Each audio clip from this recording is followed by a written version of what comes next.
Hello everyone, this is CA Prajakta Monde. Hope आप सब लोगों की प्रिपरेशन बहुत अच्छे से चल रही होगी for the upcoming examinations. In this video, I'm going to discuss the subjective portion of the RTP released by Institute for the upcoming May 22 examination, Income Tax. I have already discussed the objective part of CA Inter RTP that I have released as in a separate video. I'll share the link along with this video so you can refer that as well. Chaliye, so let us start. Now, whenever we are discussing any subjective questions or any questions that have a descriptive answer, in that particular question, concepts obviously are very important, but along with concepts, your presentation, your understanding of the question is also very, very relevant. तो जब हमने objective part discuss किया था तभी भी मैंने आपको इन सब बातों के बारे में बताया था कि रीड कैसे करना है, क्वेश्चन में से क्या चीजें हमारे लिए इंपॉर्टेंट है, इन्हें कैसे ग्रास्प करना है। सेम चीज हम यहाँ पर भी ध्यान रखेंगे, हमारे कॉन्सेप्चुअल क्लैरिटी होना बहुत जरूरी है, सो वो हम इस पर अभी भी ध्यान रखेंगे। एंड इसी के साथ साथ हम प्रेजेंटेशन पर भी बात करते चलेंगे कि how do we need to present this, है ना। चलिए, so from the following particulars of income furnished by mister Ashutosh aged 65 years pertaining to year ended 31st March, compute the total income for the assessment year 2023 if he is a resident, an ordinary resident या फिर a non resident। ठीक है, चलिए, सो एक simple सा format बनेगा question का। Computation of total income of mister Ashutosh, ये सब कुछ फॉर द असेसमेंट ईयर वगैरह वगैरह पर्टिकुलर्स में आप लिखते जाएंगे। आरओआर की केस में क्या होगा और एनआर की केस में क्या होगा। Now whenever we are solving a question of residential status, some specific points are to be kept in mind जो हम लोग सब पढ़ भी चुके हैं। सो अक्रूड और deemed to accrued, first of all check करो अक्रूड और डीम्ड टू अक्रूड कहाँ हो रहा है। इंडिया में है तो टैक्सेबल फॉर ऑल, नहीं तो चेक करो रिसीव्ड और डीम्ड टू बी रिसीव्ड कहाँ है। अगर इंडिया में है तो taxable for all. Accrued outside India है तो फिर taxable only in the case of ROR. However RNOR की केस में एक एक्सेप्शन होगा कि इंडिया के बाहर इनकम अक्रू हुई है, रिसीव भी बाहर हुई है, but if it is control from a business और profession setup in India then it will be taxable in India. Apart from that RNOR और एनआर को बाहर की किसी भी इनकम पर इंडिया में टैक्स देने की जरूरत नहीं होती है। करेक्ट। चलिए, सो ये अप्रोच रहेगा अगर सॉल्व करने का, तो ऑटोमेटिकली क्वेश्चंस जो है वो बराबरी से बनने लगेंगे। चलिए, क्वेश्चन सिंपल है एज सच, एक एक करके डिस्कस करना स्टार्ट करते हैं। Excuse sorry. Capital gain on sale of land in Jaipur. अब देखो, जब भी क्वेश्चन रीड करो एक एक वर्ड ध्यान से पढ़ें और अपने इंपॉर्टेंस की चीजों को हाईलाइट करने की आदत रखें कि इस पूरे सेंटेंस में, इस पूरे ट्रांजैक्शन में हमारे लिए क्या चीजें रेलेवेंट है। तो यहाँ पर अपने को बोला है sale of land in Jaipur. अब पहले ही दिख गया कि इनकम जनरेट इंडिया में हुई है, तो किसको दिया है, कंसिडरेशन कहाँ मिला है, किस करेंसी में मिला है, इससे कोई भी मतलब नहीं पड़ेगा। सीधे सीधे दोनों के हाथ में टैक्सेबल हो जाएगा, आइदर रेसिडेंस रूल और सोर्स रूल। सोर्स रूल लग गया, taxable for all. Rent from property in Delhi, वही वाली चीज, दोनों के हाथ में टैक्सेबल होगा। ठीक है, तो let out to a branch of foreign company, rent agreement is outside India, इन सब बातों से कोई भी फर्क नहीं पड़ेगा। प्रॉपर्टी दिल्ली में है तो it is taxable in case of all the three categories, ROR, RNOR and NR. अब यहाँ पर एक बहुत इंपॉर्टेंट चीज हमको ध्यान रखनी है, यहाँ पर इन्होंने वर्ड यूज करा है rent from property. Rent from property मतलब ये जो 120 है, ये आपका क्या दिया है उन्होंने, ग्रॉस एनुअल वैल्यू, या अगर हम बात कर ले म्युनिसिपल टैक्सेस की इंफॉर्मेशन नहीं है तो मान लेते हैं नेट एनुअल वैल्यू। अब यहाँ पर अपने को पहले इसमें से स्टैंडर्ड डिडक्शन माइनस करना है और फिर जीटीआई में इंक्लूड करना है। रीजन क्या है, देखो ये बहुत कॉमन कंफ्यूजन होता है और ये मोस्टली होता है हाउस प्रॉपर्टी और सैलरी में कि स्टैंडर्ड डिडक्शन माइनस करना है कि नहीं करना है। उसके लिए आप पूरे सेंटेंस का जो टर्मिनोलॉजी है वो समझने की कोशिश करो। तो आपको देखो क्या लिखा है, rent from property in Delhi. Rent बोला है, बहुत बार हम लोग हड़बड़ी में क्या करते हैं, पूरा पूरा 120 टैक्सेबल कर देते हैं। जब आपको रेंट बोला है मतलब ये कंप्यूटेड इनकम नहीं है, इसको हाउस प्रॉपर्टी के रूल्स के हिसाब से कैलकुलेट करके फिर जीटीआई में जोड़ना पड़ेगा।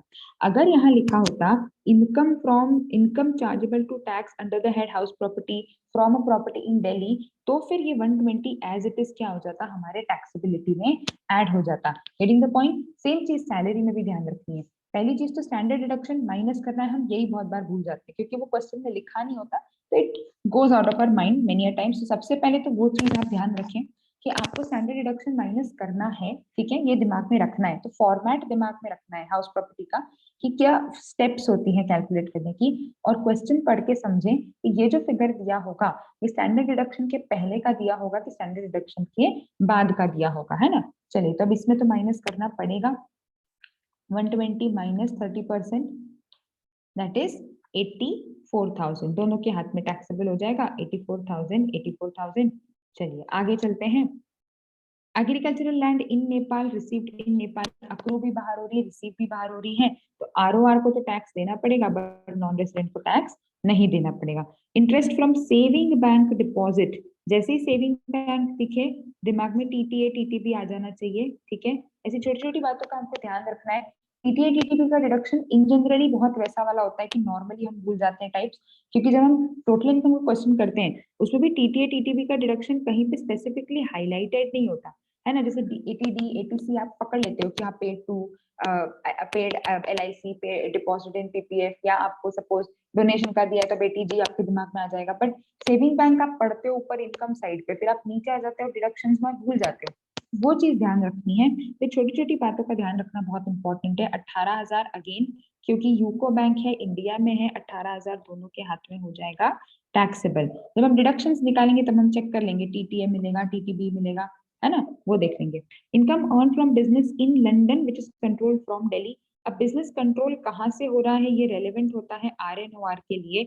आरओआर को तो इन एनी केस टैक्स देना है, और एनआर को किसी भी केस में टैक्स नहीं देना है, सिर्फ तब टैक्स देना है जब वो रिसीव इंडिया में हुआ है, कंट्रोल से कोई फर्क नहीं पड़ता। तो 60,000 पूरा टैक्सेबल होगा हमारे आरओआर के हाथ में, और जितना इंडिया में रिसीव हुआ है वो टैक्सेबल होगा हमारे नॉन रेसिडेंट के हाथ में, है ना। चलिए अब आगे चलते हैं। Gift received from daughter on birthday, तो वैसे birthday is not an occasion जिस पर हमारा गिफ्ट एग्जेम्प्ट होता है, अमाउंट पे 50 से ऊपर है, लेकिन डॉटर हमारे लिए कौन हो जाएगी, रिलेटिव। तो गिफ्ट में फिर से वही चीजें होती हैं, दो तो ध्यान रखना है कि रिलेटिव तो नहीं है, और रिलेटिव नहीं है तो ओकेजन क्या है। अगर बोला है receive from neighbour on the occasion of marriage तो भी एग्जेम्प्ट हो जाएगा, and receive from daughter on the event of birthday तो वो भी आपका एग्जेम्प्ट हो जाएगा, क्योंकि daughter will be in the definition of relative. तो ये बाहर हो गए। आगे चलते हैं। Past foreign untaxed income brought to India, again only remittances are not taxable, mere remittance of any fund is not taxable. तो पुरानी इनकम थी, भले ही टैक्स नहीं लगा है तब, पर क्योंकि पुरानी इनकम है आपको उस पर टैक्स नहीं देना होता है ना। चलिए आगे चलते हैं अब अपन। Fees for technical services render to shine a foreign company for business outside India, क्योंकि हमारी इनकम इंडिया में अक्रू नहीं हो रही है, डीम टू अक्रू नहीं हो रही है, जनरेट इंडिया से बाहर हो रही है, आपको सिर्फ आरओआर के केस में टैक्स देना है, एनआर के केस में टैक्स नहीं देना है। चलिए, तो 12,000 और इधर पूरा हो गया 0। एक बार हम चेक कर देते हैं। 150 84 फटाफट से टोटल लगा लेते हैं। 84,000 55,000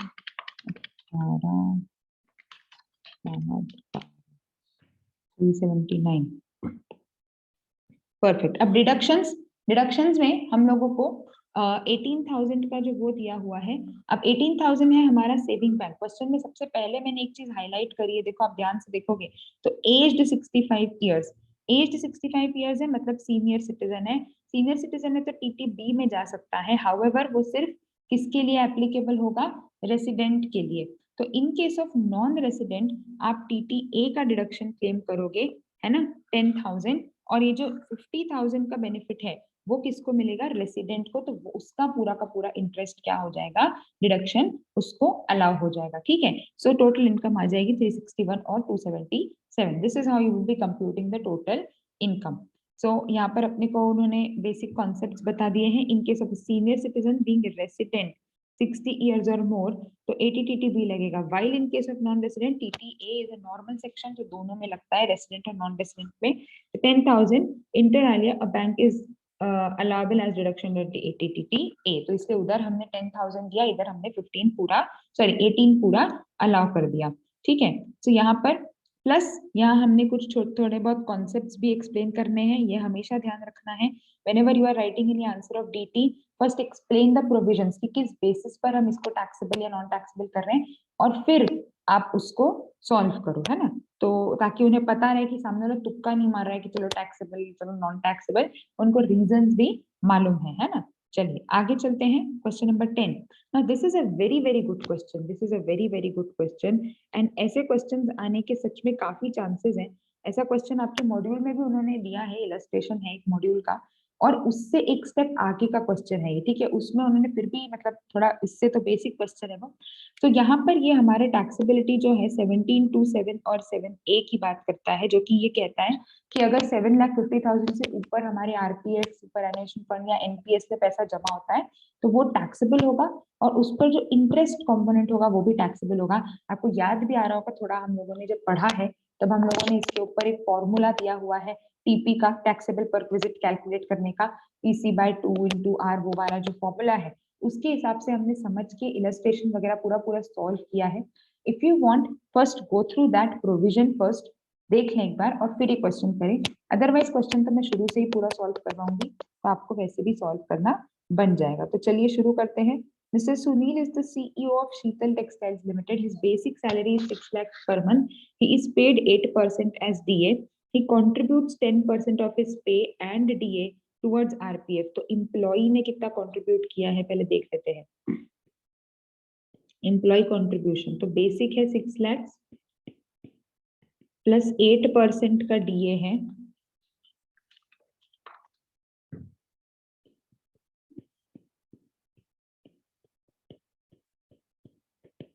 इसका 10% बराबर। और ये हो गया है 1 महीने का, तो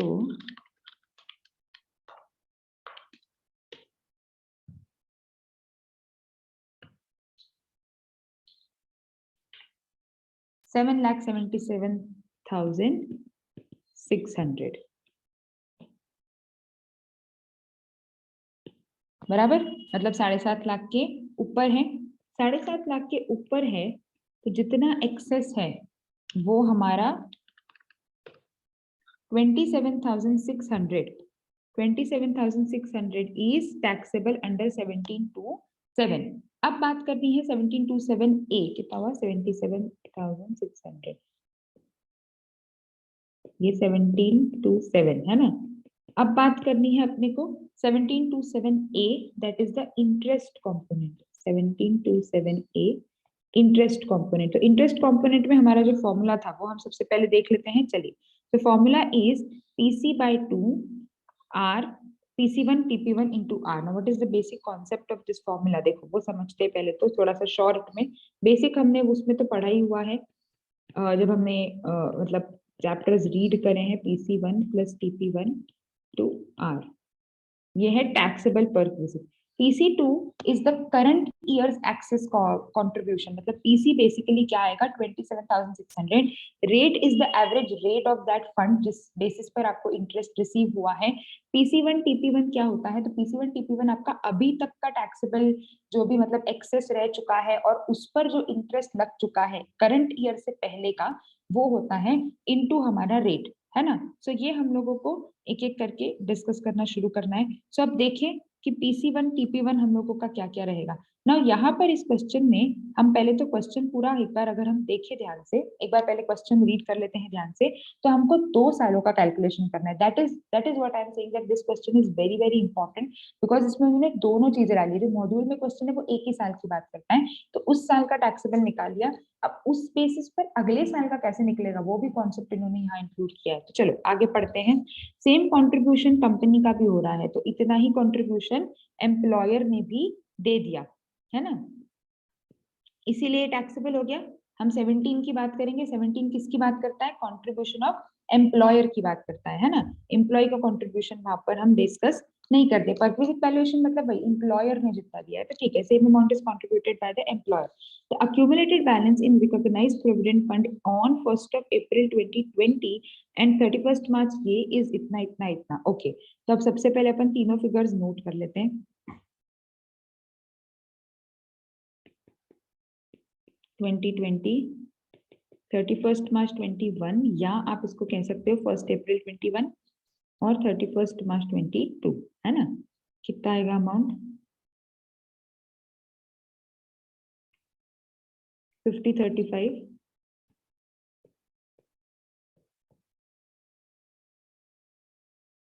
7146 700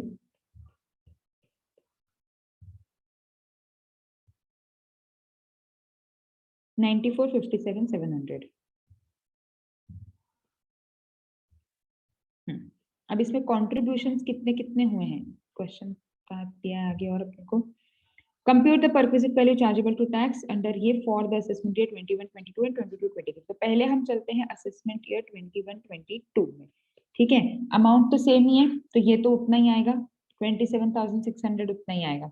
अब हमको सबसे पहले तो ये पीटीपी के लिए चाहिए अपने को रेट, ठीक है, कि कितने रेट से इंटरेस्ट मिल रहा है। तो कॉन्ट्रीब्यूशन यहाँ पर कितना हुआ है वो देख लेते हैं सबसे पहले। तो हमारे ईयर में 77600 हमने कंट्रीब्यूट किया और उतना ही हमारे एम्प्लॉयर ने भी कंट्रीब्यूट किया। क्लोजिंग बैलेंस हमारे केस में आ जाता है 7146 700। मतलब इस फंड पे हमको कितने का इंटरेस्ट मिल रहा होगा,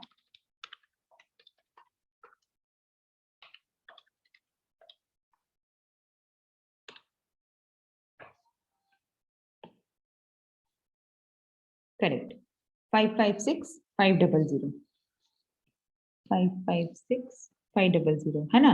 अब इसका निकालते हैं रेट ऑफ इंटरेस्ट। तो रेट कैसे निकालेंगे हम, 556500 upon average of the opening and closing balances that is plus 7146700 upon 2 है ना। तो 503500 सॉरी 000 प्लस 7146700 डिवाइडेड बाय 2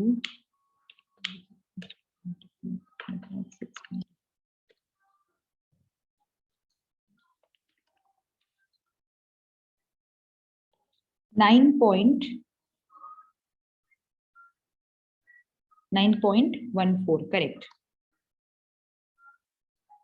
हम इसको सॉल्व करेंगे तो आपका आंसर आ जाएगा 9.14%, ठीक है। मतलब 2021 में what does this mean that in the previous year 2021 और you can say assessment year 21-22 आपका जो एवरेज रेट था इंटरेस्ट का वो क्या था, 9.14। अब हम इस फॉर्मूले में रख देते हैं। पहले हम किस असेसमेंट ईयर का कर रहे हैं, हम असेसमेंट ईयर 21-22 का कर रहे हैं, है ना।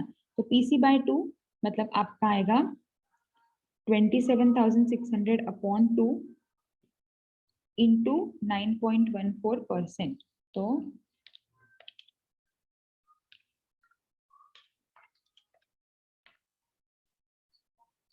let us cross check it once, perfect 1261 आपका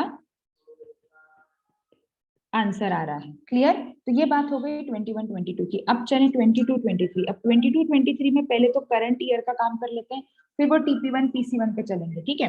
तो 22-23 में फिर से कंट्रीब्यूशन उतना ही किया है, कंट्रीब्यूशन का अमाउंट तो चेंज नहीं हुआ, तो उस चीज को हम फिर से कैलकुलेट नहीं भी करें तो भी हमारा काम चल जाएगा। सो 22-23 के बारे में अगर हम कंप्यूटेशन करते हैं, ये अमाउंट तो उतना का उतना ही है 27,600 वाला, है ना। चलो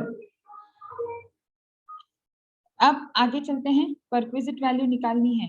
तो यहाँ पर हमें पहले फिर से वही चीज है, 27,600 उतना ही है। अब निकाल लेते हैं रेट, क्योंकि टैक्सेबल परक्विजिट के लिए अपने को R चाहिए। तो रेट फिर से वही होगा। चलो ये ओपनिंग था 7146 700, इसमें गया है सेम अमाउंट 777600, फिर 777600 और क्लोजिंग है 9457 तो 7146700 प्लस 777600 प्लस 777600 माइनस 945700 755,800।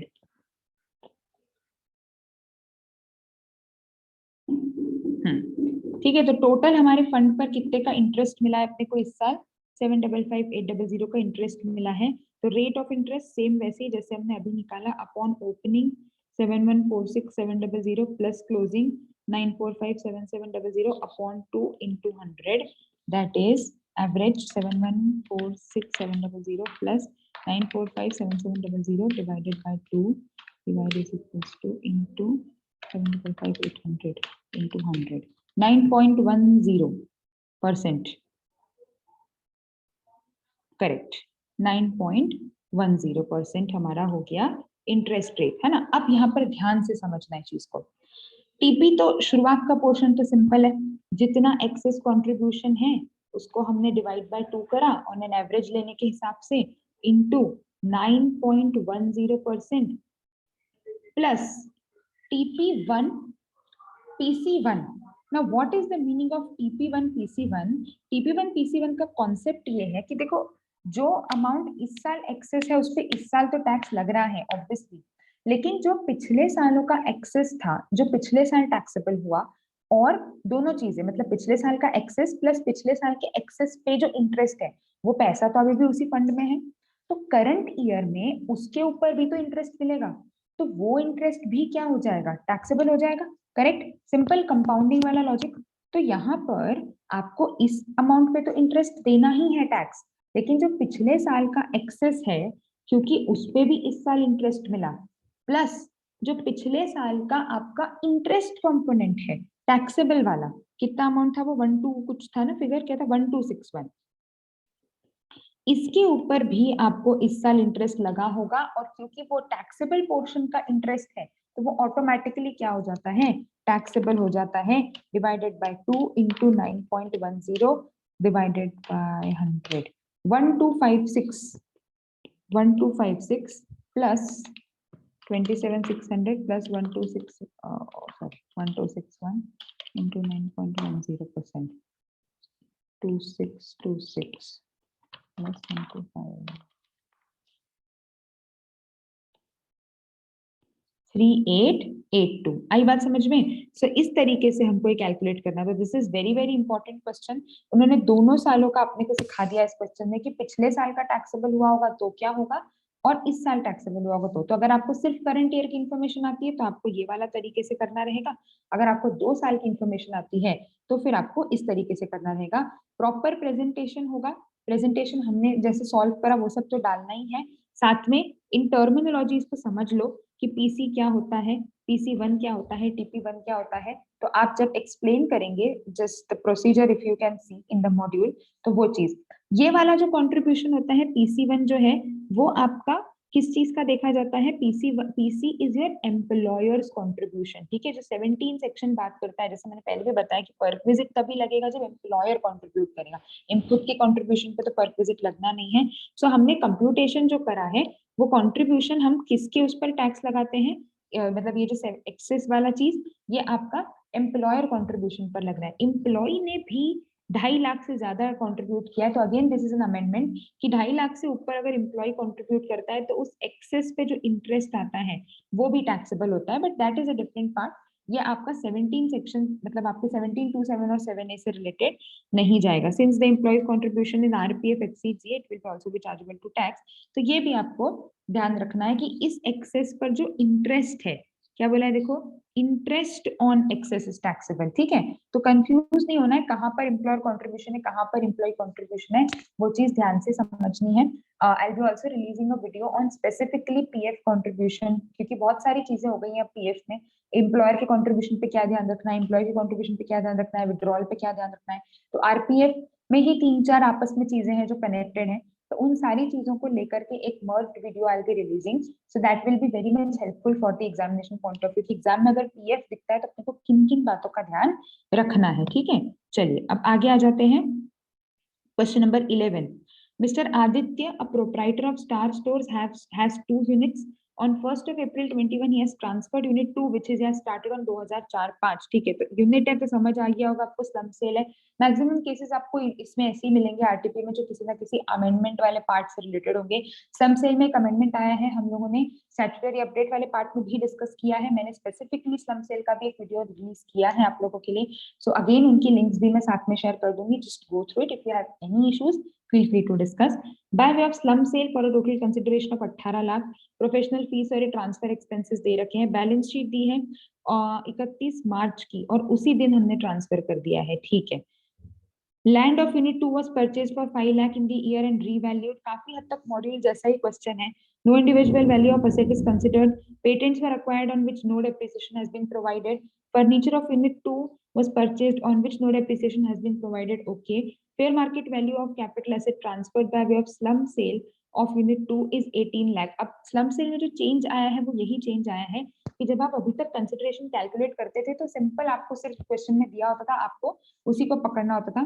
अब आपको दोनों में से चूज करना होगा विच एवर इज हायर। तो इस केस में हमारा 18,10,000 हायर है, तो we will be considering 18,10,000 for the purposes of your computation. अब हमेशा ध्यान रखो जब भी आप कोई आंसर प्रेजेंट कर रहे हो, पहले आप उस प्रोविजन को हाईलाइट करो। जैसे हम बोलते गए ना अभी कि स्लम सेल है, यूनिट ट्रांसफर हो रही है, 36 मंथ से ज्यादा है तो लॉन्ग टर्म है। देखो मैंने यहाँ लिखा 36 months, if you have paid attention, तो हमने यहाँ पर लिखा है देखो 36 मंथ्स। क्यों मैंने देखा कि 4-5, तो ये जब क्वेश्चन आप पढ़ रहे हो ना, ये सब चीजें अपने दिमाग में धीरे धीरे आने लग जानी चाहिए। देखो मैंने जो जो चीजें हाईलाइट करी है, 1 अप्रैल को ट्रांसफर हुआ है, बैलेंस शीट दी है 31 मार्च की, 78,000 का ट्रांसफर एक्सपेंस है। ये चीजें आपको आंसर में स्टार्टिंग में लिखनी पड़ेंगी कि कौन सा प्रोविजन एप्लीकेबल हो रहा है, फिर डायरेक्टली कंप्यूटेशन पर जाना। जैसे इवन अगर हम 17.2 वाला भी क्वेश्चन देखें ऊपर जाकर के फिर से, तो इन्होंने यहाँ पर सबसे पहले अपने को क्या बताया कि अपन को कंप्यूटेशन कैसे करना है और परक्विजिट कितना टैक्सेबल होगा। इसमें भी आप एक दो लाइन स्टार्टिंग में लिख सकते हो जो हमने ओरली डिस्कस किया था कि 7,50,000 इन एनपीएस, आरपीएफ और सुपरएनुएशन फंड अगर होता है तो टैक्सेबल होगा, जो मैंने ओरली हम लोगों ने बात करी।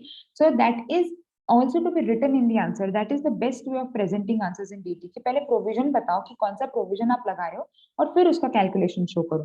तो यहाँ सबसे पहले तो आप ये बता दें कि 50B के पॉइंट ऑफ व्यू से हमारा स्लम सेल का केस एप्लीकेबल हो रहा है ना, कि स्लम सेल अगर होता है तो how do you calculate the capital gain in case of slum sale? The capital gain is calculated sales consideration minus net worth. Net worth is deemed to be the cost of acquisition, है ना। तो आपने calculate करा, क्योंकि more than 36 months है तो it will B long term, but हमारी जो नेटवर्थ होती है वही डीम्ड कॉस्ट ऑफ एक्विजिशन होती है, तो अलग से हम इंडेक्सेशन चार्ज नहीं करेंगे। ऐसे शॉर्ट में हमने लिख दिया, ऐसे पूरा अपने को चीजें भी नहीं लिखनी है, पर खाली भी डायरेक्ट कंप्यूटेशन भी शुरू नहीं करना है। अब हमने 18,10,000 उठाया, तो 18 लाख में से 18 लाख और 18,10,000 में से 18,10,000 क्यों उठाया, जो हमने ऑलरेडी डिस्कस किया वो आपको लिखना पड़ेगा। Getting the point? सो जब हम क्वेश्चन पढ़ते हैं तो जो जो चीजें हमारे दिमाग में आती जाती है वो आपकी आंसर शीट में भी होनी चाहिए। That is the best way of presentation, हमेशा ध्यान रखना। चलिए, सो हमेशा इस तरीके से लिखने की आदत डालें। डोंट अज्यूम कि एग्जामिनर को आता है। हमेशा इस तरीके से लिखें कि अगर आप किसी को समझा रहे हैं कि हमने ये क्यों किया, मैंने 18,10,000 को सेल्स कंसिडरेशन क्यों माना, आप डायरेक्ट कंप्यूटेशन में लिख दोगे 18,10,000 सेल्स कंसिडरेशन, वो काट देगा। हो सकता है वो सोचे कि इसको शायद 18 लाख पे ध्यान ही नहीं गया हो। आपने दिमाग लगाया ना कि 18 लाख और 18,10,000 में से 18,10,000 को उठाना है। ये चीज आपको एग्जामिनर को भी बतानी है। हो सकता है वो उन्हें ये लगे कि नहीं यार बच्चे को कंफ्यूजन हो गया होगा। So whatever you are thinking, whatever you are applying any principle, any kind of calculation, working notes, assumptions, provisions, सारी चीजें आपके आंसर में होना जरूरी है। That makes your answer complete, है ना। चलिए, तो सेल्स कंसिडरेशन है हमारा 18,10,000। अब अपने को निकालना है नेटवर्थ। नेटवर्थ के लिए क्या चाहिए? Asset minus liability. Asset minus liability का वही रूल जो हम लोग पढ़ चुके हैं क्लासेस में। तो देखते हैं एक एक करके। लैंड में है तो रिवैल्यूएशन को आप हटा दोगे, तो लैंड की आप कितनी वैल्यू कंसिडर करोगे? लैंड की आप वैल्यू कंसिडर करोगे 5 लाख, है ना। रिवैल्यूएशन ये जो 2.5 लाख है ये हटा दिया जाएगा। फिर है फर्नीचर। फर्नीचर डिप्रिशिएट नहीं हुआ है ना। 5 लाख वाज परचेज्ड ऑन 1 दिसंबर 2020। 1 दिसंबर 2020 से लेकर के हमारा 31 मार्च 21, एक ही साल आएगा ना, 31 मार्च की बैलेंस शीट है। हाँ, तो एक साल का डिप्रिसिएशन लगाएंगे। फर्नीचर पे रेट होता है 10% और हम लगाएंगे हमारा उस बेसिस पर, मतलब 180 डेज से कम का केस है।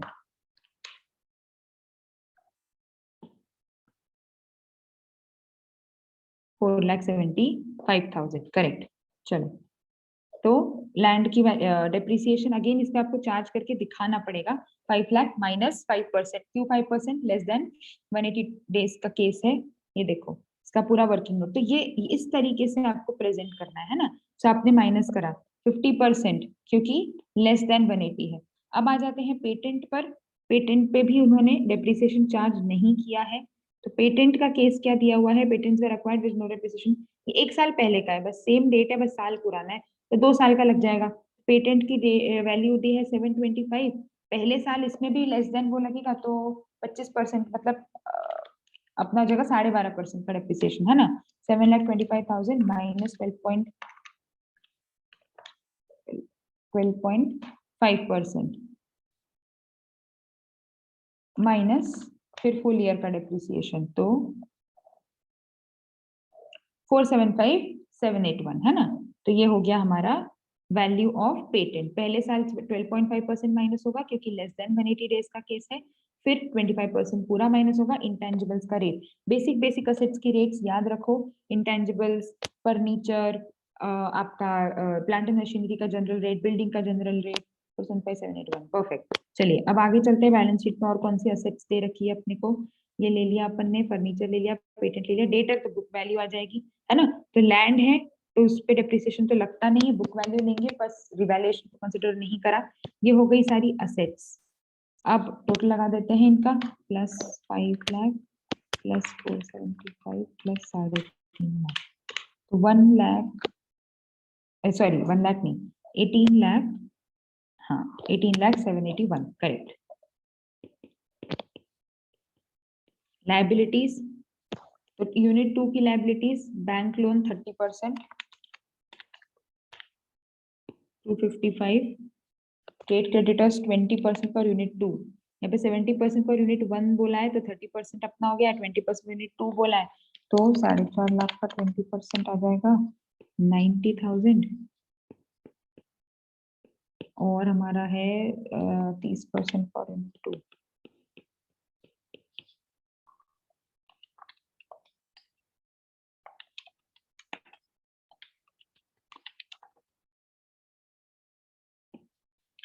One 1,335,781, correct. अब इसको हम माइनस कर देंगे हमारे कंसिडरेशन से, तो आ गया अगेन सिंपल, ये क्वेश्चन तो बहुत अच्छा था। 1,335,781, है ना, ये आ गया हमारा। ये क्या है, हमारी नेटवर्थ। नेटवर्थ मतलब cost of acquisition in case of slum cell. अब हमारा सेल्स कंसिडरेशन कितना था, सेल्स कंसिडरेशन था 18 लाख, इसमें से ट्रांसफर एक्सपेंसेस 78,000 के हमने कर दिए माइनस, तो नेट सेल्स कंसिडरेशन आ गया। फॉर्मेट एग्जाम में ध्यान रखना है, प्रॉपरली प्रेजेंट करना है, ऐसे डायरेक्ट रफ में माइनस करके नेट मत कर देना। नेट सेल्स कंसिडरेशन में से कॉस्ट ऑफ एक्विजिशन मतलब नेट हमारी ये 1,335,781, 1,335,781, तो लॉन्ग टर्म कैपिटल गेन होगा ये 13, इंडेक्सेशन नहीं लगेगा लेकिन गेन जो है वो हमारा लॉन्ग टर्म होगा 396,219। Let us see once, perfect, ठीक है। So this is how you have to solve. चलिए आगे चलते हैं, चलिए आगे चलते हैं।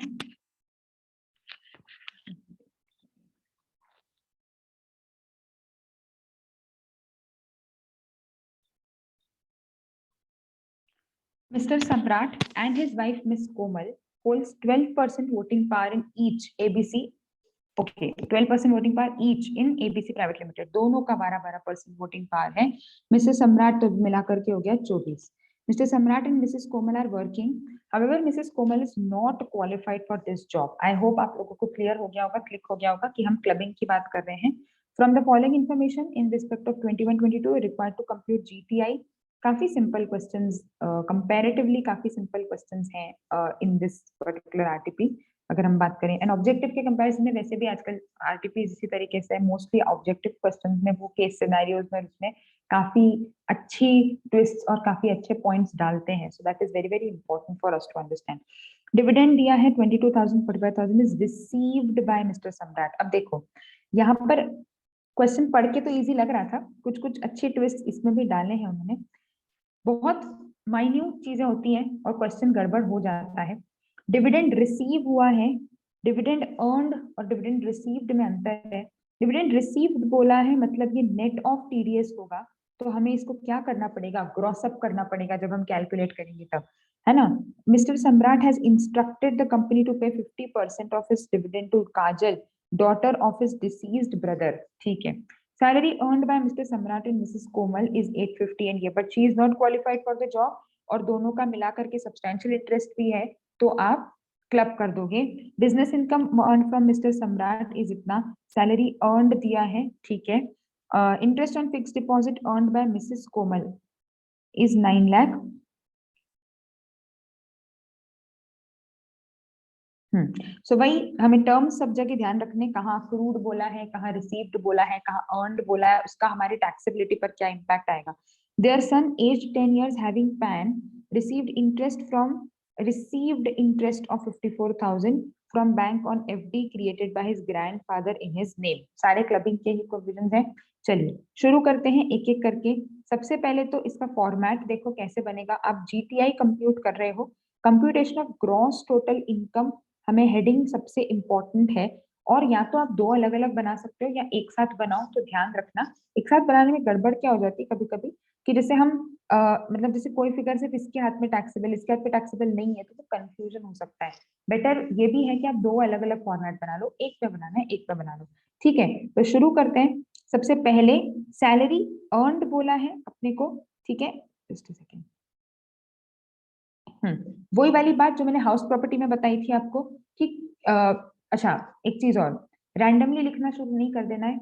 हमको क्वेश्चन में ग्रॉस टोटल इनकम निकालनी है, तो आपको फॉर्मेट प्रॉपर लिखना पड़ेगा। पहले सैलरी इनकम, फिर हाउस प्रॉपर्टी इनकम, फिर पीजीबीपी इनकम, फिर कैपिटल गेन इनकम और फिर अदर सोर्सेस, है ना। ऐसे डायरेक्ट नहीं कि डिविडेंड को पहले लिख दिया फिर, ऐसा नहीं, ऑर्डर, क्योंकि जीपीआई का फॉर्मेट ही वो होता है, you have to go head wise. तो सैलरी से शुरुआत होगी। सैलरी अर्नड जो हमने हाउस प्रॉपर्टी में बात करी थी, क्योंकि इनकम टैक्सेबल या income computed under head salary ऐसा नहीं लिखा है, मतलब इसमें से स्टैंडर्ड डिडक्शन माइनस होना बाकी है। दोनों बातें प्रूफ हो गई, देखो दोनों बातें क्लियर हो गई इसी आरटीपी में कि कब माइनस करना है कब नहीं करना है। तो हम क्या करेंगे, हम यहाँ पर हम लिखते भी जाते हैं साथ साथ सम्राट और कोमल। चलो, तो सम्राट के इसमें क्या हो रहा है, 850 एंड 550 दोनों इन्हीं के हाथ में आ जाएगी। दोनों में से आप स्टैंडर्ड डिडक्शन को कर दोगे माइनस, है ना, 50,000। और यहाँ पर आपको रीजनिंग देनी पड़ेगी, या तो आप नीचे अलग से नोट बना के लिख दो, या इधर ही जैसे इन्होंने कैसे करा है देखो, यहीं पर ही ब्रैकेट में लिख दिया कि 5 लाख हम क्लब क्यों कर रहे हैं। Salary earn has to be included in the total income since he has substantial interest in the voting of 24%। And Mrs Komal, substantial interest के लिए सिर्फ इंडिविजुअल होल्डिंग नहीं देखी जाती, उसके साथ रिलेटिव के साथ होगा तो भी वो सब्सटैंशियल इंटरेस्ट माना जाता है। तो वो अकेला सम्राट का तो नहीं है, पर सम्राट और कोमल का मिलाकर हो रहा है तो भी सब्सटैंशियल इंटरेस्ट माना जाएगा। और उसके पास क्वालिफिकेशन नहीं है। अगर उल्टा होता, मतलब कोमल क्वालिफिकेशन सम्राट के पास नहीं होती, कोमल और सेम बाकी क्वेश्चन सेम होता, तो क्लबिंग कोमल के हैंड्स में हो जाती। तो 8 लाख 5 लाख सैलरी इनकम हो गई। पीजीबीपी की इनकम में कुछ एडजस्टमेंट देने की जरूरत नहीं है, ये हो गया सैलरी, है ना। फिर पीजीबीपी में कोई एडजस्टमेंट देने की जरूरत नहीं है, अपने को डायरेक्टली दे रखा है 15,60,000 सोल प्रोप्राइटरी बिजनेस है, तो कुछ भी एडजस्टमेंट नहीं होगा। बाकी हाउस प्रॉपर्टी की इनकम है नहीं, आपकी अदर इसमें कैपिटल गेन की इनकम भी है नहीं। अब आ जाते हैं सीधे अदर सोर्सेज पर। अदर सोर्सेज में डिविडेंड आपको जो रिसीव हुआ है, मैंने क्वेश्चन में आपको बोला रिसीव्ड है, को ग्रॉस करना पड़ेगा। तो क्या करना पड़ेगा, अपने को इसको ग्रॉस अप करना पड़ेगा। अब क्योंकि उसको जो डिविडेंड रिसीव हुआ है, क्या बोला है देखो क्वेश्चन में जो हमने हाईलाइट किया था, Samrat has instructed the company to pay 50% of his dividend to miss Kajal sorry. तो 22,500 ये जो इसको रिसीव हुआ है, ये आधा ही रिसीव हुआ है। तो पहले तो ग्रॉस अप कर देते हैं और फिर करना पड़ेगा डबल, क्योंकि इसने जो अर्न किया होगा, इसका अक्रूड इनकम कितना आएगा 50,000। 50 कैसे आया, 22,500 आपको 22,500 ही दिया ना वो फिगर, हाँ 22,500 आपको रिसीव हुआ, तो डिविडेंड काटने के बाद मिला, मतलब 22,500 को अपन ने करा तो आया 25,000। लेकिन ये तो आधा ही होगा, क्योंकि आधा तो आपने काजल जी के अकाउंट में डाला दिया, तो वो भी आएगा तो आप ही के हाथ में, डिविडेंड तो आपका ही है, आपने इधर शिफ्ट कर देने से टैक्सेबिलिटी थोड़ी हट जाएगी। तो पूरा का पूरा डिविडेंड आपके हाथ में 50,000 टैक्सेबल हो गया।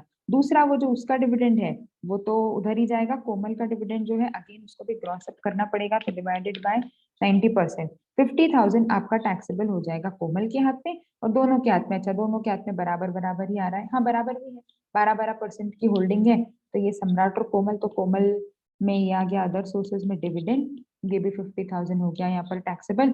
फिर आता है डिविडेंड के बाद आपका सैलरी हो गया, business interest on fix by Mrs Komal. Interest on fix deposit earn हुआ है मिसेस कोमल को, ये पूरा का पूरा इनके खुद के हाथ में टैक्सेबल हो जाएगा। तो यहाँ पर आ जाता है 9 लाख। अगेन क्वेश्चन में क्योंकि अर्नड लिखा है, मतलब ये जो 9 लाख है ये आपका ग्रॉस अमाउंट दिया हुआ होगा, है ना। Fix deposit earned by the Komal. तो ये छोटी छोटी बातों का बहुत ध्यान रखना है, कब ग्रॉसिंग करनी है, कब ग्रॉसिंग नहीं करनी है। यहाँ पर अगर आप 22,500 को टैक्स कर दोगे सीधे सीधे, आगे का पूरा क्वेश्चन गड़बड़ हो जाएगा, है ना। चलिए आगे चलते हैं। अब माइनर के केस में जो भी इनकम है, वो जिसकी इनकम ज्यादा है उसके हाथ में क्लब होगी, तो पहले आपको पेरेंट्स की इनकम निकालनी पड़ेगी, फिर क्लबिंग करनी पड़ेगी। आई गेस इस केस में, आई गेस क्या दिख ही रहा है, 1560 तो इसकी यही इनकम हो गई, तो पापा की इनकम ज्यादा है। 54,000 रिसीव हुआ है। Again you have to gross it up. FD मतलब 194A, तो आपका 60,000 will be taxable in the hands of Mr. Mr. Samrat, and 60,000, I was going to say Mr. Papa, minus करेंगे माइनर का clubbing मतलब exemption जो मिलता है, 58,500 आपका फाइनल टैक्सेबल अमाउंट आ जाएगा। Let us once cross check this.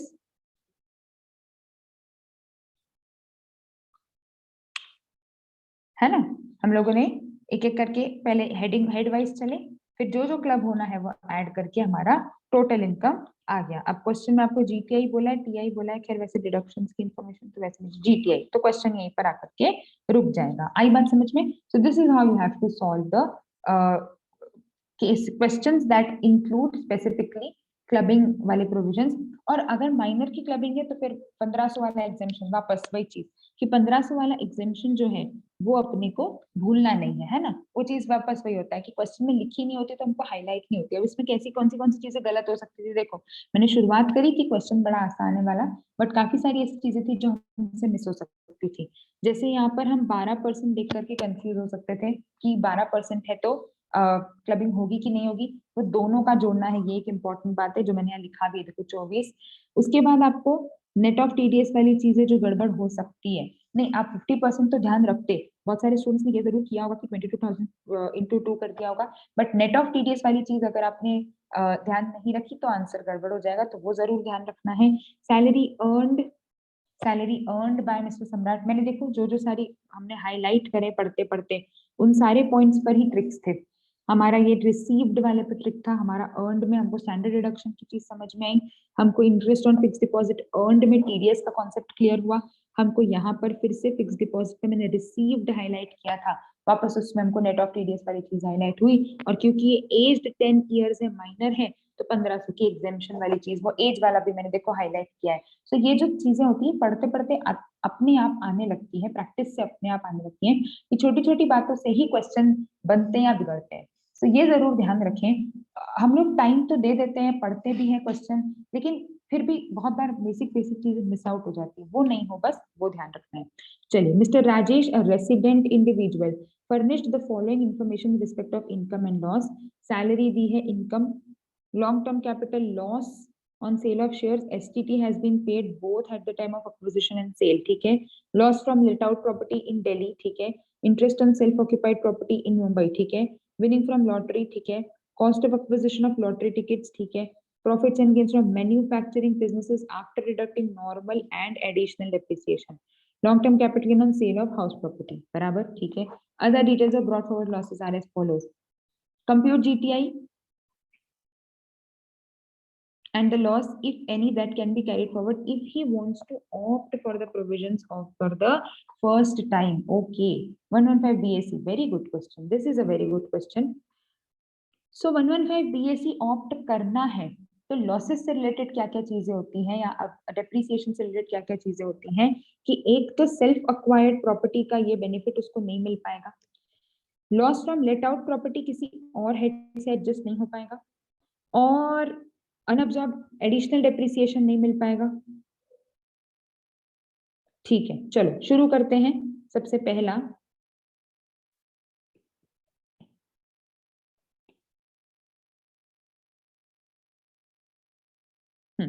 अब देखो, जो मैं तब से हम वही वही बात कर रहे हैं, बार बार वो बातें आ रही है और वो बहुत जरूरी भी है। क्वेश्चन में आपको यहाँ पर उन्होंने बोला है income from salary, income under the head salary, this means कि इसमें से हमारा स्टैंडर्ड डिडक्शन क्या हो चुका है, माइनस हो चुका है, तो 3,40,000 आपका फाइनल टैक्सेबल फिगर हो जाएगा, 3,40,000 आपका फाइनल टैक्सेबल फिगर हो जाएगा, है ना। चलो 3,40,000, Long term capital loss on sale of shares of Reliance Limited STT has been paid both at the time of acquisition. ठीक है, इस पे बाद में आएंगे. हाउस प्रॉपर्टी, अब हाउस प्रॉपर्टी में दो चीजें हैं तो सही, बट उसका हम कोई भी बेनिफिट नहीं ले पाएंगे, तो आपको वहां पर एक्सप्लेन करना पड़ेगा. देखो क्या लिखा है, loss from house property is not allowed to be set off with any other head of income since he has opted for 1/5 BSc. तो ये चीज आपको लिखनी पड़ेगी. अब इसमें दो ऑप्शन हो सकते हैं, या तो आप यहीं पर लिख दो या नीचे अलग से नोट बना के लिख दो, वो जैसा आप लोगों को कन्वीनियंट हो, बट लिखना जरूरी कि हमने एडजस्ट क्यों नहीं किया. ये जो आपका सेल्फ ऑक्यूपाइड प्रॉपर्टी का है वो तो कहीं भी नहीं जाएगा, उसको तो बेनिफिट ही नहीं मिलेगा. जो लेट आउट प्रॉपर्टी का लॉस है वो आप कैरी फॉरवर्ड कर सकते हो, inter head set of allowed नहीं है ना. तो दो बातें अलग अलग है. देखो एसओपी का तो बेनिफिट ही नहीं मिलेगा 1/5 बीएससी में, लेट आउट का बेनिफिट तो मिलता. अगर दो लेट आउट होते तो आप आपस में एडजस्ट कर देते, एक का प्रॉफिट एक का लॉस. लेट आउट का इंटर हेड नहीं मिलेगा और लेट आउट कैरी फॉरवर्ड हो सकता है. क्लियर. हाउस प्रॉपर्टी के दोनों कॉन्सेप्ट, सेल्फ ऑक्यूपाइड भूल जाओ एक तरीके से. 1/5 बीएससी सेल्फ ऑक्यूपाइड हट ही गया, बाहर हो गया. और लेट आउट में लॉस मिलेगा, अगर उसी हेड में प्रॉफिट है तो सेट ऑफ हो जाएगा उसी साल, नहीं तो कैरी फॉरवर्ड होगा. इंटर हेड बेनिफिट आपको नहीं मिलेगा. क्लियर है ना. चलो अब आगे चलते हैं. तो हाउस प्रॉपर्टी में यहाँ पर होगा कुछ नहीं, आपको नोट्स वगैरह पूरे यहाँ पर देने हैं जो हमने अभी बात करी वो, है ना. चलिए अब आते हैं salary house property business. Business manufacturing business after deducting depreciation of 10,000 and additional depreciation of 4,000. तो एडिशनल डेप्रिसिएशन ऑफ 4,000 आपको ऐड बैक कर लेना पड़ेगा क्योंकि वो आपको डिडक्शन नहीं मिलेगा. अब आ जाते हैं ब्रॉड फॉरवर्ड लॉसेस पर. अब ब्रॉड फॉरवर्ड लॉसेस आप कैरी फॉरवर्ड जो है वो एडजस्ट कर सकते हो, कोई दिक्कत नहीं है. अनअब्सॉर्ब्ड नॉर्मल डेप्रिसिएशन एडजस्ट हो सकता है. अगर अनअब्सॉर्ब्ड एडिशनल डेप्रिसिएशन होता तो फिर उसको कंसिडर नहीं किया जाता.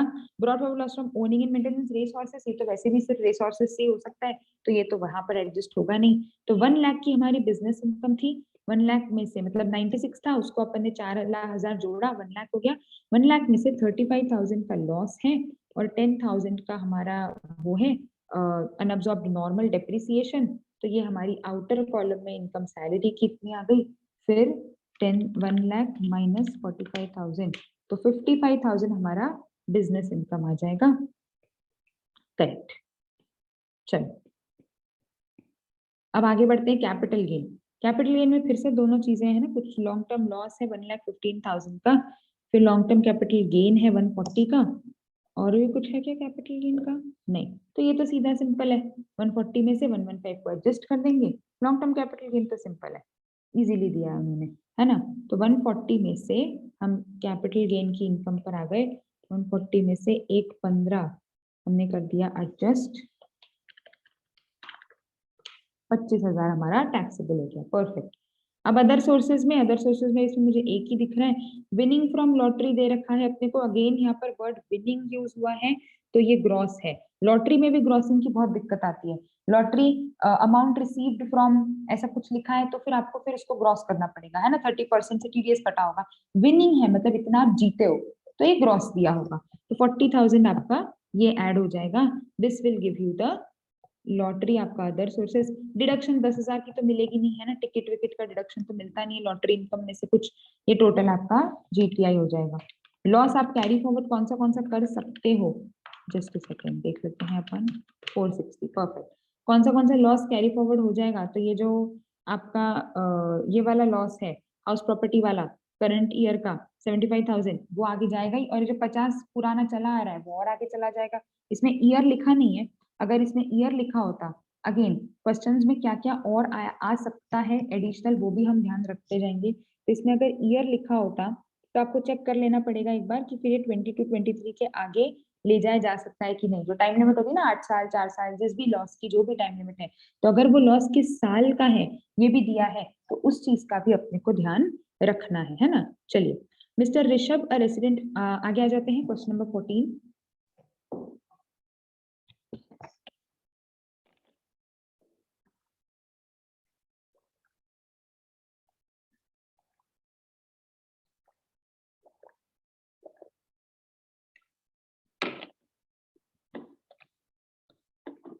सॉरी. चलिए, now this is the full fledged वाला क्वेश्चन, है ना, जिसमें कि अपना पूरा अटेंशन रिक्वायर्ड है. Mister Rishabh A resident individual aged 54 years is engaged in the business of manufacturing clothes. जो फर्स्ट क्वेश्चन आ सकता है ना पूरा फुल फ्लेजेड वैसा. Earned a profit of 8245 as per P&L after debiting crediting the following items. Depreciation adjust हो चुका है. Short term capital gain इसको हटा देंगे, कैपिटल गेन में जाएगा. इनकम टैक्स रिफंड पूरा हट जाएगा और इंटरेस्ट जो है वो अदर सोर्सेज में टैक्सेबल हो जाएगा. Dividend income from Indian companies again other sources में जाएगा. Rishabh installed new plant and machinery on 1st of October, which was put to use on 1st January 22. तो less than 180 days वाला case हो गया. Depreciation including additional depreciation is included in the depreciation. ठीक है, तो 65 lakhs पर आपने depreciation लगाया होगा. 65 lakhs पर आपने depreciation लगाया होगा 7.5%, मतलब 4875 का depreciation लगा होगा और एडिशनल डिप्रिसिएशन लगा होगा इस पर 6,50,000 का.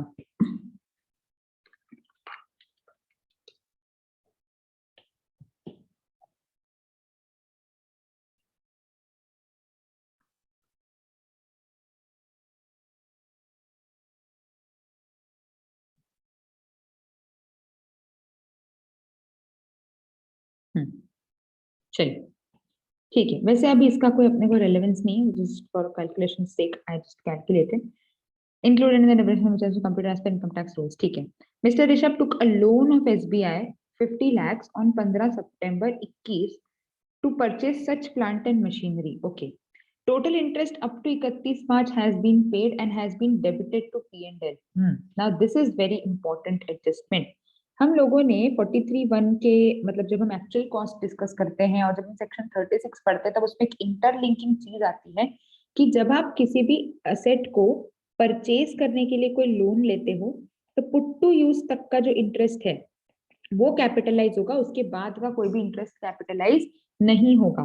तो हमने लोन लिया है 15 सितंबर को और 15 सितंबर से लेकर के तो 1 जनवरी तक का जो इंटरेस्ट है वो आप एज अ डिडक्शन सेक्शन 36 में क्लेम नहीं कर सकते हो. वो आपको क्या करना होता है, कैपिटलाइज करना होता है. तो 15 सितंबर से लेकर के 1 जनवरी तक का जो इंटरेस्ट आएगा, हाँ, जो इंटरेस्ट आएगा वो आपका कैपिटलाइज होगा, उतने से आपका डेप्रिसिएशन में चेंज आएगा. बाकी आपका जितना डिफरेंशियल अमाउंट है वो P&L में एक्सपेंस में से हट जाएगा. कैसे होगा मैं बताती हूँ. एडवांस टैक्स पे किया है, ठीक है. Rishabh purchased goods for 40 lakhs from Ram. तो मार्केट वैल्यू तो सिंपल है, 48.2 वाला चीज लग जाएगा. Paid 40,000 is life insurance premium 80C. Sum assured is इतना. Paid by health insurance policy 80D. Check करना पड़ेगा मतलब कि डिडक्शन अलाउबल है कि नहीं, बट मैं सेक्शंस लिखती जा रही हूँ. Withdrew 1.5 crore from cash from 3 current accounts, मतलब ये अपना वो आ जाएगा. No other withdrawals. He regularly files return of income 194 and tax deducted at source. We are required to compute total income in the manner so that he can maximum tax savings. जैसे ये चीज दिखती है मतलब आपको regular से भी निकालना है और आपके 115 BSC से भी निकालना है. तो चलो सबसे पहले अपन रेगुलर से निकाल लेते हैं. रेगुलर प्रोविजंस जब आपको दिखता है ना कि टैक्स सेव, तो आपको दिमाग में आ जाएगा, आ जाना ही चाहिए, मतलब कि आपको दोनों से निकाल के देखना है ना. चलो अब रेगुलर से हम चलें तो हाउस सैलरी वैलरी तो कुछ है नहीं, सीधे उठाएं profit from books of accounts. Profit as per books of accounts, ये सब आपको लिखना है, ऊपर पूरा लिखना है. कंप्यूटेशन ऑफ टोटल इनकम, देखो जैसे आप यहाँ देखोगे तो computation of total income under the regular provisions of act है ना, तो उस सबको आपको प्रॉपरली मेंशन करना है. चलिए अब आगे चलते हैं. कितना है आपका प्रॉफिट? 82,45,000. इसमें सबसे पहली चीज जो हम एडजस्ट कर रहे हैं, एड और लेस दो चीजें हो जाएंगी. एड थोड़ा सा नीचे करके अपन लेस कर देते हैं. तो डेप्रिसिएशन 15,40,000. डेप्रिसिएशन पूरा हटाने की बजाय अपन सिर्फ डिफरेंशियल का एडजस्टमेंट दे देते हैं, काम करते हैं. सो इन्होंने डेप्रिसिएशन अपना कम लगाया है ना. जितना कैपिटलाइज होगा इंटरेस्ट उस पर भी डेप्रिसिएशन मिल जाएगा. तो लोन है 50 लाख का, 10.5%.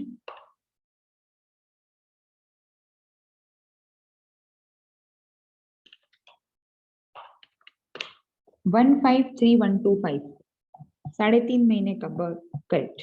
3.5 महीने का जो इंटरेस्ट है ये आपने मतलब बेसिकली हुआ क्या है, देखो 15 सितंबर से लेकर के तो 31 मार्च का हमने पूरा एक्सपेंस क्लेम कर लिया, जबकि 15 सितंबर से लेके 1 जनवरी का जो अमाउंट है वो कैपिटल एसेट में जाएगा, वो एक्सपेंस में नहीं जाएगा। उस पर डेप्रिसिएशन आप ले सकते हो, एडिशनल डेप्रिसिएशन आप ले सकते हो, लेकिन आप उस पर डिडक्शन 36 में क्लेम नहीं कर सकते। तो उतना अमाउंट हमको यहाँ पर क्या करना पड़ेगा, add expense interest expense debited for the period relating to the period prior to put to use, तो 153,125 आप ऐड कर दोगे और नीचे डेप्रीसिएशन वाले साइड पे, मतलब ये तो अलाउड ही रहेगा, इसमें कोई दिक्कत नहीं है, 153,125 पर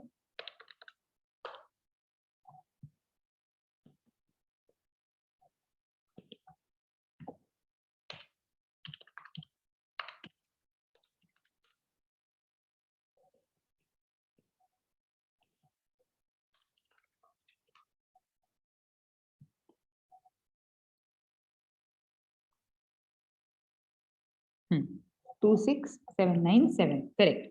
तो ये हमने क्या करा, आपको आई होप क्लियर हुआ होगा कि जितना पोर्शन हमारी कॉस्ट में ऐड हो जाएगा, कैपिटलाइज हो जाएगा, उस पर शैल बी कैपिटलाइज, भी पूरा पूरा आपको डिटेल में लिखना पड़ेगा, है ना, आंसर में। नॉर्मल डेप्रिसिएशन भी मिलेगा उस पर और एडिशनल डेप्रिसिएशन भी मिलेगा, तो उतने से अपना डेप्रिसिएशन का एक्सपेंस जो है वो बढ़ जाएगा। इसको मैं थोड़ा सा लिख देती हूँ, depreciation and additional depreciation on capitalised, interest capitalised. चलिए, तो कितना है, 26,797, है ना। आगे चलते हैं।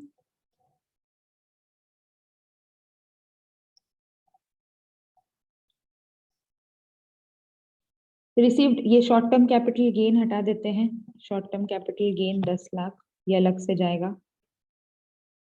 फिर रिसीव्ड रिफंड डिविडेंड ये सब हट जाएगा, रिफंड 1550, डिविडेंड 15 लाख, है ना, ये सब पीजीबीपी से बाहर हो जाएगा। फिर ये हो गया, ये हो गया। एडवांस टैक्स अभी नहीं, वो तो लास्ट में टैक्स पेड के साथ एडजस्ट हो जाएगा। ऋषभ परचेज गुड्स फॉर इतना, तो ये 5 लाख जो एक्सेसिव है, excessive amount paid to brother, ये डिसअलाउ हो गया।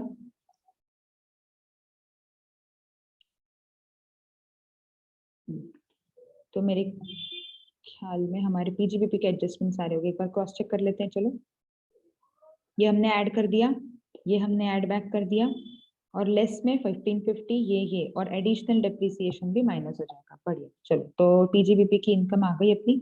चलो, एडजस्टमेंट तो इसी में ज्यादा थे, उस्मान से तो इजी था, उस्मान से इजी था, पर ये एडजस्टमेंट अच्छा दिया उन्होंने कैपिटलाइजेशन वाला। नॉर्मली हम लोग ना उस प्रोविजन को इतना ध्यान से बहुत बार देखते नहीं है। मैं नॉर्मली क्लास में इसलिए दोनों सेक्शंस हमेशा लिंक करके बताती हूँ, अगर आप लोगों ने नोट करके रखी होंगी वो चीजें तो आपको जरूर याद आएगा कि जब हम पढ़ते हैं ना, तब मैं हमेशा ये दोनों इंटरेस्ट वाली चीजों को लिंक करती हूँ कि अगर कभी ऐसा होता है तो इससे इस पीरियड तक वहां जाएगा, 63, 55, 778। चलो बढ़िया। शॉर्ट टर्म कैपिटल गेन आपको डायरेक्टली दे रखा है, कुछ कंप्यूटेशन की जरूरत नहीं है। इंटरेस्ट ऑन रिफंड का, इनकम टैक्स रिफंड का सिर्फ इंटरेस्ट कॉम्पोनेंट टैक्सेबल होगा, 4550 का सिर्फ इंटरेस्ट कॉम्पोनेंट टैक्सेबल होगा, बाकी टैक्सेबल नहीं होगा।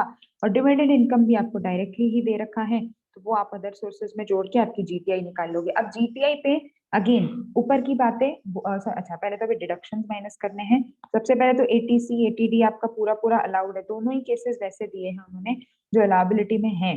तो यहाँ पर भी अपना 16 का है, प्रीमियम पेड है, मैरिड डॉटर है, फिर भी आप ले सकते हो। 5 लाख का 10%, 40,000 समर शॉर्ट के अंदर है तो मिल जाएगा। इसमें सेविंग बैंक इंटरेस्ट वगैरह है नहीं, तो एटीटीटी वगैरह देखना नहीं है। 45,000 towards health insurance policy covering himself and spouse and children, 45,000 ठीक है, तो एटीडी मिल जाएगा। अगेन विद इन लिमिट है हमारा, नहीं 54 का एज है, तो इसमें से अपने को 25,000 का डिडक्शन मिलेगा, है ना। करेक्ट, सीनियर सिटीजन होता तो फिर 50 पूरा मिल पाता, नहीं तो नहीं मिलेगा। ठीक है, ये तो 194 एंड में जाएगा। चलो, तो अब अपनी टोटल इनकम आ गई। अब ये टोटल इनकम पर टैक्स निकालते समय हमेशा ध्यान रखना है कि हमको स्पेशल रेट इनकम कोई सी तो नहीं दे रखी है। मतलब ये जो हम लोगों ने हमारी टोटल इनकम कैलकुलेट करी, इसमें अगर कोई ऐसी इनकम है जो स्पेशल रेट इनकम है, जैसे लॉटरी इनकम हो गई, आपका कैपिटल गेन वगैरह हो गया, तो वो जरूर ध्यान रखें। फिर टैक्स, बहुत बार क्या होता है हम डायरेक्ट टैक्स कैलकुलेट करना शुरू कर देते हैं, भूल जाते हैं क्या क्या चीजें ऊपर है, तो वो जरूर से चेक करें एक बार, फिर टैक्स कैलकुलेट करें। तो जैसे इस केस में आपका जो 10 लाख है, 10 लाख उन्होंने क्या दिया है अपने को, देखो 10 lakh is short term listed equity shares, मतलब ये 111 ए वाला हो गया, 15% से टैक्स लगेगा इस पर। तो जो आपकी टोटल इनकम है उसमें से 10 लाख को अलग करो और बाकी पर आपका स्लैब से टैक्स निकालो, है ना। चलो, तो टोटल इनकम है 8795,330 माइनस हम 10 लाख अलग कर देते हैं, इस पर लगाना है अपने को स्लैब से, तो ये इंटू 30% प्लस 230, परफेक्ट 099। अब इसमें लगेगा सरचार्ज। क्यों सरचार्ज लगेगा? क्योंकि ये 87 लाख है। अगेन सरचार्ज की एप्लीकेबिलिटी हम लोग बहुत बार भूल जाते हैं। जब जब मैं बेसिक कॉन्सेप्ट पढ़ाती हूँ तब मैं इस बात को हमेशा बार बार हाईलाइट करती हूँ कि whenever you are calculating tax, just don't calculate tax and leave, check surcharge, check margin relief, check your rebate, cess, ये पूरा जोड़कर आपको टैक्स निकालना है। तो सरचार्ज हमने जोड़ दिया हमारा 10% से, है ना। आगे चलते हैं, health and education cess, relief आप इसमें चेक कर लीजिए, बाकी रिलीफ इसमें मिलेगा नहीं क्योंकि फिगर काफी बड़ा है ना, तो नॉर्मली इतने बड़े फिगर पर रिलीफ आता नहीं है, but just for your sake, your practice, do check it. If you have any issue in how to calculate relief, you can let me know, we can discuss that. चलिए, so 4% जोड़ करके हमारा answer आ जाता है 2632457, perfect. अब इसमें से minus करते हैं टीडीएस और हमारा एडवांस टैक्स, तो फाइनल टैक्स पेबल आ जाएगा। टीडीएस इसमें इनकम वाला तो कोई सा भी नहीं है ऐसा जिसपे टीडीएस डिडक्ट हुआ है। 194N दिया है अपने को, तो 194N हम माइनस कर देते हैं, है ना। चलिए, तो 194N हमने माइनस कर दिया, tax deducted at source, advance tax paid, this is your tax payable. चलिए, अब अगर ये टैक्स सेव करना है और अगर हम इसको बीएसी के हिसाब से निकालें तो पूरा कंप्यूटेशन फिर से बनाने की जरूरत नहीं है, बस डिफरेंशियल चीजें देख लेते हैं। तो हमको डिडक्शंस तो मिलेंगे नहीं, तो अपन उसको छोड़ देते हैं, सीधे चलते हैं जीटीआई पर। 88,60,328 प्लस ये जो एडिशनल डेप्रिसिएशन अपन ने क्लेम करा है ये हट जाएगा, ये हट जाएगा, और इसमें वो 65 लाख वाला जो एडिशनल डेप्रिसिएशन है वो भी हट जाएगा। तो हम सिर्फ डिफरेंशियल इफेक्ट दे देते हैं, है ना, कि चेंज क्या क्या आ रहा है। सो लॉस वॉस तो है नहीं इसमें कुछ, एक अनअब्सॉर्ब डेप्रिसिएशन है वो हमारा हटा दिया जाएगा। चलो, डिडक्शंस नहीं मिलेंगे तो हम सीधे जीटीआई से इसीलिए ऊपर जा रहे हैं। तो अगर हम जीटीआई से ऊपर जाते हैं, अच्छा वो हमारा ओके, जीटीआई से अगर हम ऊपर जाते हैं तो हमको क्या क्या एडजस्टमेंट देने हैं, दोनों एडिशनल डेप्रिसिएशन वाले एडजस्टमेंट। तो जो 65 लाख था उसका 10% क्योंकि लेस देन 180 डेज है, तो 20% का आधा, मतलब 10% से आप ऐड करोगे, और ये जो 1513 है ये भी आपने ऐड कर दिया वापस। चार्ज हो रहा है, हाँ क्या फिगर, 15313 ये नहीं मिलेगा, जो 65 लाख का एडिशनल डेप्रिसिएशन है वो नहीं मिलेगा, और इस पर आप टैक्स कैलकुलेट करोगे by the slabs of alternative regime.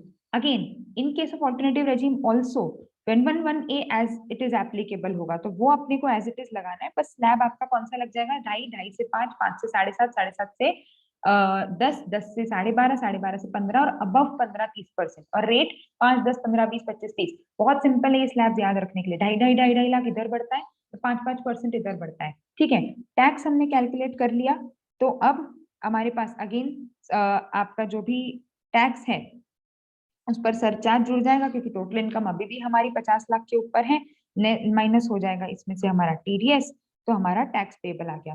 Tax payable को हम कंपेयर कर लेते हैं, जिसमें हमारा टैक्स पेबल रेगुलर रेजिम में हमारा टैक्स पेबल कम है, तो should not exercise the 115 BAC. Question काफी अच्छा था, सिर्फ मेनली इसमें दिक्कत देने वाली चीज जो हम क्लिक ना हो ऐसी वाली चीज थी, वो वही थी एडिशनल डेप्रिसिएशन और वो इंटरेस्ट वाली, वो जरूर ध्यान रखें। आ जाते हैं लास्ट क्वेश्चन पर, कंप्लीट कर लेते हैं फटाफट से।